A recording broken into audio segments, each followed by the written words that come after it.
26 जनवरी की सुबह थी। पूरे गांव में तिरंगा लहराया जा रहा था। एक वफादार कुत्ता शेरू मैदान के पास बैठा था। तभी एक सफेद कबूतर उड़ता हुआ आया और झंडे के पास बैठ गया। परेड के दौरान अचानक तेज आवाज से कबूतर डर गया और नीचे गिर पड़ा। शेरू तुरंत उसके पास पहुंचा और उसे सुरक्षित जगह ले गया।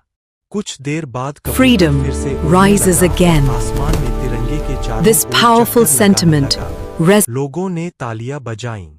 उस दिन सबने समझा कि आज़ादी और भाईचारा सिर्फ इंसानों में नहीं, बल्कि हर जीव